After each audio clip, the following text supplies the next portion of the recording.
Class అయ్యాక అందరూ బయటికి వెళ్ళిపోయారు. నేను మాత్రం ఇంకా నా ప్లేస్లోనే కూర్చొని ఉన్నా.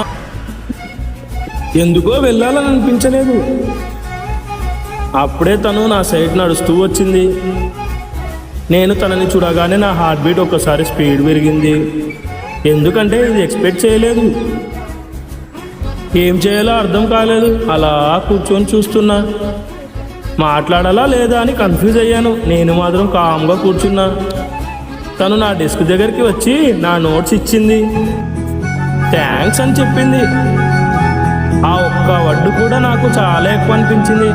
తర్వాత కొంచెం నవ్వుతూ చెప్పింది, సారీ నోట్ చూసా.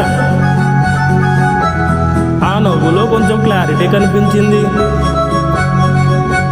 సారీ యాక్సెప్ట్ చేయాలంటే ఒక కండిషన్ అని చెప్పింది. ఆ సెకండ్లో నా మైండ్లో చాలా ఆలోచన. ఆ కండిషన్ ఏంటి? నెక్స్ట్ ఎపిసోడ్ చూడాలంటే సబ్స్క్రైబ్ కొట్టి కామెంట్ పెట్టు.